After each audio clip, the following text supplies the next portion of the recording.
Call Stop Apologizing, Day 3. I've been sitting here for the last 12 minutes trying to figure out exactly how to ease us into this discussion topic, but you know what? We are all grown-up women. We can handle it. We can handle real conversation. We can handle someone holding a mirror up to our lives, and we can admit some hard truths when it comes to what's holding us back. So here it is. Women are afraid of themselves. No, it's true. If we weren't afraid of ourselves, we wouldn't spend so much time apologizing constantly for who we are, what we want out of life, and the time required for us to pursue both. For the average woman, the story goes something like this. When you came into the world, you were totally and utterly yourself. It wasn't a conscious decision to be exactly who you were. It was instinct. Were you loud? Were you quiet? Did you crave cuddles? Were you fine on your own? Your needs were simple. Your focus was crystal clear, and you didn't ever think about being any certain way. You just were. Then something changed. Something big happened, something that would shape the rest of your life, even if you couldn't have been aware of it at the time. You learned about expectation. There you were, being your adorable baby self, and suddenly that didn't cut it anymore. You were expected to do things. Stop throwing your sippy cup on the floor. Stop screaming when you don't get your way. Starting using the restroom like an actual person. Stop biting your brother just because you feel like it. Two really critical things happened during the period when we switched from being totally accepted as is to having to live up to some expectation. The first is that we learned to live within societal norms. This is a good thing because, sister, if you were still using a diaper at 32 because nobody helped you figure out a toilet, that would not be cute. The second thing that happened is that we learned how to get attention, and to a child, attention equals love.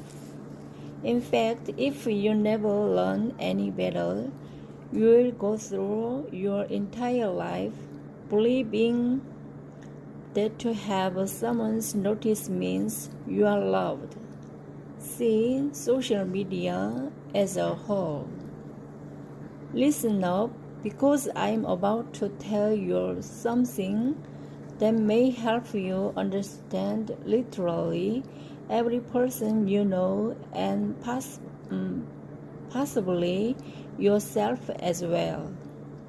When you were a newborn, you needed constant care and notice to stay alive, but at some point you stopped getting that undivided attention because you didn't need it anymore.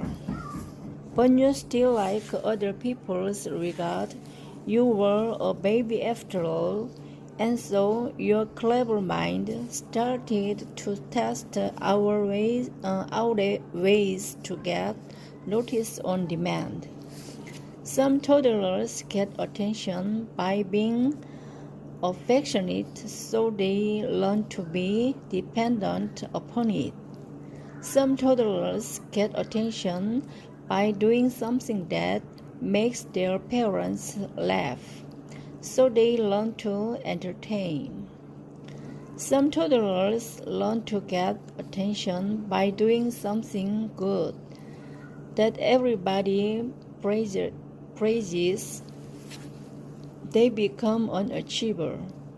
Some toddlers notice that when they fall down and hurt themselves or when they're sick, mommy gives them extra time and care.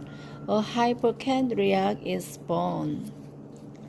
Some toddlers can't get any attention no matter what they do, so they kick and scream and throw a fit. Being angry is better than being ignored. These toddler tendencies can turn into childhood habits. Childhood habits that go unaltered turn into our unconscious ways of being. I know it sounds like one big sweeping generalization, but seriously ask yourself if this sounds like any adults you know. Do you have anyone in your life who always has a problem? No matter what day of the week it is, the sky is always falling. That's because their problem gives them the attention they crave from others. Do you know anyone in your life who's an overachiever, a workaholic, always pushing themselves? That's likely because they, like me, got attention through achievement as a child, and the habit is hard to break. Do you know any women who seem utterly helpless? They constantly need someone else to help them fix the problem or counsel them through every decision. I'd bet by bottom dollar it's because they were raised in a home that fed them those lies or controlled every decision for so long that they have no confidence in their own capabilities. My point is, we learn at a very early age that there are things we can do to hold on to attention, and even if the specifics of how we do it morph and change over time, the overarching way we are taught to gain notice as a child, from being entertaining to being an achiever. Chronically sick, overly angry, or always in crisis often remains the same and affects the way we seek attention as adults. For me, it was always through achievement that I was able to receive notice from my parents. What this taught me at a very early age was that in order to be loved, I needed to do things to earn it. Did my parents love me? Absolutely. But to a child for whom notice is the outpouring of love, the absence of any leads to a desperation to learn what she can do to receive it. So let's recap. You're a child and you learn that certain behaviors will gain your notice. This begins to inflate itself into who you're growing to become. But that's not the only hurtful things you're learning. It's around the same age when you not only learn how to get love, but you're told who you will have to be in order to keep receiving it. Have you ever considered how much of your current life is truly made up of your choices, and which areas are really just the things that were expected of you? I was raised knowing that I would get married and have children, and quickly. In my small hometown, most of the girls I went to high school with had their first child by the time they were 19. When I had my first son at 24, I was practically ancient. 24. What in the actual world? In retrospect, that seems incredibly young to me.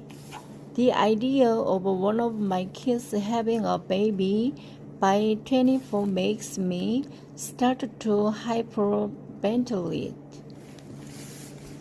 There's so much life to love, so many things to see, so much you don't know about yourself yet at that age.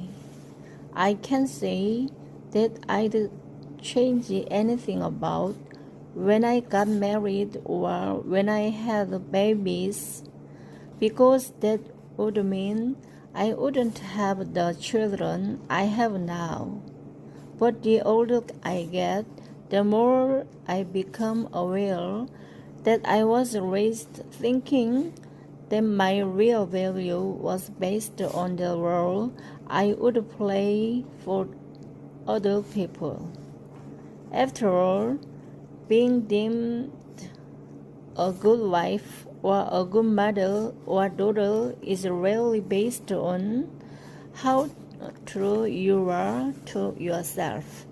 Nobody is standing around after church on Sunday saying, "There goes Becca. You know she's devoted to self-care. What a good mama," or, "Oh, look, Tiffany is training for her next half marathon. Look at all those hours she's putting into getting strong. What a good wife." If those conversations are happening, it's nowhere near where I grew up. No, where I was raised, women are taught that to be a good woman, you need to be good for other people. If your kids are happy, then you're a good mom. If your husband is happy, you're a good wife. How about a good daughter, employee, sister, friends? All of your value is essentially wrapped up in other people's happiness. You can anyone successfully navigate that for a lifetime? How can anyone dream of more? How can any follow their what if they need someone else to approve of it first?